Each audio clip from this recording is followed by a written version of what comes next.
Mesdames, Messieurs, bonsoir et bienvenue sur La Voix de la Cité des Hommes Inter. Nous sommes dans le parcours inspirant de M. Abakar Ahmad et nous avons déjà évoqué l'épisode 2 où nous avons vu les défis qu'il a rencontrés au CM2 qui l'ont notamment poussé à poursuivre ses études à Fort-Lamy.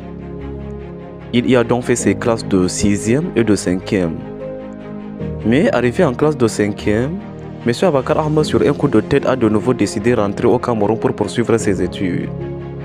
Et donc aujourd'hui, juste après le générique, nous allons entamer avec un nouvel épisode où nous allons explorer les raisons qui l'ont poussé à prendre cette décision importante.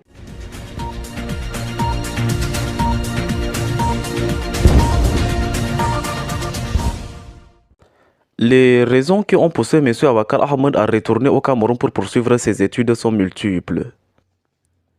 Tout d'abord, il a constaté qu'au lycée de Fort-Lamy, les élèves n'avaient pas de tenue de classe spécifique. Ceux-ci allaient en effet à l'école avec leurs habits de maison, et ce qui rendait difficile l'égalité entre les élèves. Parce que certains avaient des habits plus chers et plus à la mode, tandis que d'autres devaient se contenter de vêtements plus modestes. Et donc, cette absence de tenue uniforme créait un climat malsain qui rendait l'environnement scolaire difficile pour les élèves issus des milieux modestes. Ensuite, ces élèves ne bénéficiaient pas des avantages accordés aux enfants des zones considérées comme sous-scolarisées au Cameroun, tels que la fourniture scolaire et la prise en charge de la santé par l'État. Et comme cela n'existait pas à Fort-Lamy, c'était donc à la famille de M. Abakar Ahmad de prendre en charge ces dépenses, ce qui représentait un fardeau, et M. Abakar Ahmad ne voulait pas peser sur eux. Et enfin, M. Abakar Ahmad se sentait perdu au milieu de tous ses camarades avec lesquels il n'avait pas grand-chose à partager. Parce qu'il n'avait ni les mêmes aspirations, ni les mêmes valeurs, et encore moins les mêmes objectifs. Et donc par conséquent, sans en parler à sa famille qui aurait peut-être pu s'opposer à sa décision, M. Abakar Ahmad a entrepris seul et en cachette les démarches nécessaires pour trouver une place dans un établissement à Kousséri, ville située juste en face de Fort-Lamy et considérée à l'époque comme zone sous-scolarisée. Et soulignons qu'à cette époque, le transfert ne se faisait pas d'établissement à établissement. Le recrutement en dehors des voies de concours dans les établissements d'enseignement secondaire se faisait par une commission ad hoc, présidée par le préfet. Et donc, M. Abakar Ahmad a dû parcourir tous les bureaux pour obtenir les documents nécessaires. Et une fois le dossier ficelé, il ne lui restait plus qu'à le déposer à la préfecture de Kousséri. Mais pour cela, il lui fallait un tuteur à Kousséri qui répondrait de ses actes. Et il en avait trouvé un, notamment M. Aboubakar Kachalla, qui l'a aidé à faire son dossier administratif.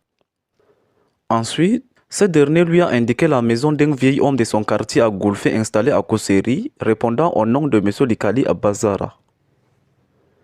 Et celui-ci ayant reconnu son père, quand M. Abakar Ahmad s'était présenté à lui a remis sans hésitation sa carte d'identité nationale, dont une copie a été tirée et versée au dossier par M. Aboubakar Kachalla. Ainsi, son dossier avait parlé pour lui. La commission de recrutement s'était prononcée favorablement et avait recommandé son acceptation à l'internat du collège d'enseignement général de Kousséri. Mais cependant, pour des raisons de gestion des effectifs, il lui avait été demandé de porter sa candidature à l'externat. Et là alors, un autre problème s'était présenté, celui de l'hébergement. Mais malheureusement, M. Abakar Ahmad n'avait pas obtenu au préalable l'avis de ses tuteurs qui avaient donné à l'administration la garantie qu'il le connaissait et le recommandait, mais ne s'était nullement engagé à l'héberger. Et aller s'imposer chez lui n'était ni élégant ni honnête. Mais heureusement, la Providence a mis M. Abakar Ahmad sur le chemin d'un ami, M. Ali Magra, qu'il a introduit auprès de son oncle maternel, M. Abalou Mohamed, chauffeur à l'époque à la délégation départementale de l'agriculture, qui, pour avoir su qui était le père de M. Abakar Ahmad, l'avait presque spontanément adopté.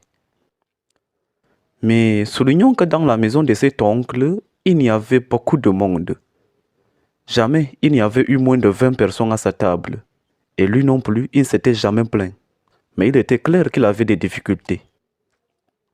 Et donc, pour peser le moins possible sur sa famille, M. Abakar Ahmad a décidé de lui être utile à ses heures perdues, notamment en se transformant en un homme à tout faire, lavant la vaisselle, balayant les cours de la maison, portant les bébés, etc. Il s'était en fait créé un boulevard le conduisant à l'estime de ses épouses et par conséquent à celle du père de la famille. Et au final, M. Abakar Ahmad a été le plus choyé des enfants de la maisonnée, même si cela ne suffisait pas pour arranger les choses. Mais l'important était sauf. Et donc, dans cette maison et dans l'établissement où il avait été accueilli, M. Abakar Ahmad a fait ses classes de 4e et de 3e. Mais arrivé en classe de 3e et qu'à la fin de l'année, il a réussi son examen du BEPC, un autre problème s'était encore présenté. Le collège qui venait d'être transformé en lycée cette même année ne pouvait pas ouvrir plusieurs classes de seconde. Les responsables avaient juste décidé de créer une seule seconde C. Et une fois de plus, le sort était contre lui. Et donc, cela signifiait que, comme ses autres camarades ayant obtenu le BEPC cette année et orienté en A4, il devait aussi abandonner les classes. Mais cela aurait été trop facile pour lui de baisser les bras à ce stade de ses études, lui qui était si tant ambitieux. C'est ainsi qu'il a envisagé de se trouver une place au lycée de Maroua, dont les détails de son admission seront révélés s'il plaît à Dieu dans les prochains épisodes. Sur ce, nous vous remercions pour votre aimable attention et nous vous donnons rendez-vous samedi pour un nouvel épisode. Je vous remercie. Abubakar Ahmad bin Saidi Handi Afrika fo yetti mada be wallifa bo deftere mada Abubakar Ahmad barkama lele walles dinedin wallo barkama deftere ma warti himbe lesdi be yetti madotti wa bododi Abubakar Ahmad barkama lele walles dinedin wallo barkama deftere ma warti himbe lesdi be yetti madotti wa bododi Abubakar Ahmad barkama lele walles dinedin wallo barkama deftere ma warti